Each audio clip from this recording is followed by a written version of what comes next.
श्रीकृष्ण परमात्मा जोडीतून आता प्रत्येक गवळणीला दिसत होता. तिने गवळणीने कृष्ण परमात्मा पाहिला आणि काय सांगावं मायबाप, अरे विश्वाचा मायक आहे, मायबाप आहे. परमात्म्याकडे पाहिल्यानंतर नाही का, राजस सकुमार मदनाचा पुतळा रवी शशिकळा लोपलिया मदनाचा पुतळा. इतका सुंदर देव. देवाकडे पाहून ती गवळण स्तब्ध झाली.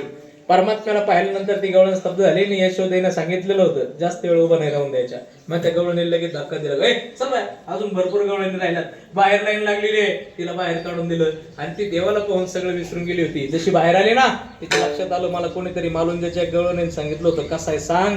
तिने तिला पाहत पाहत त्या लाईनीकडे पाहत बायांकडे पाहत पाहत पळत सुटली. अगं ऐक ना, पाहिला नंदाचा नंदन